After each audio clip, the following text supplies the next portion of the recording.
gutter niya. Tinaas namin yung bubong. Ito na yun. Pataas na.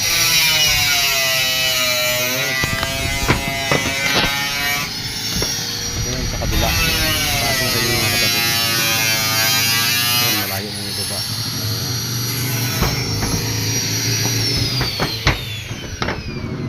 Tapos yung lumang yero lang ginagamit namin. Kasi sayang naman po, hindi pa naman. Pipinturahan na lang ito. Ayan, nandito na kami sa itaas kapatid. Ayan, mababa na. Ito gutter niya. Ayan yung ibaba. Ayan.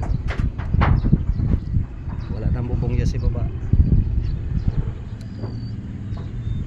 Dito na kami sa itaas. Yung bubong sa ibaba, nilipat na namin dito.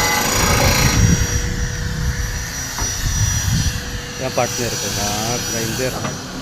Mga usli na parli natin ang grinder.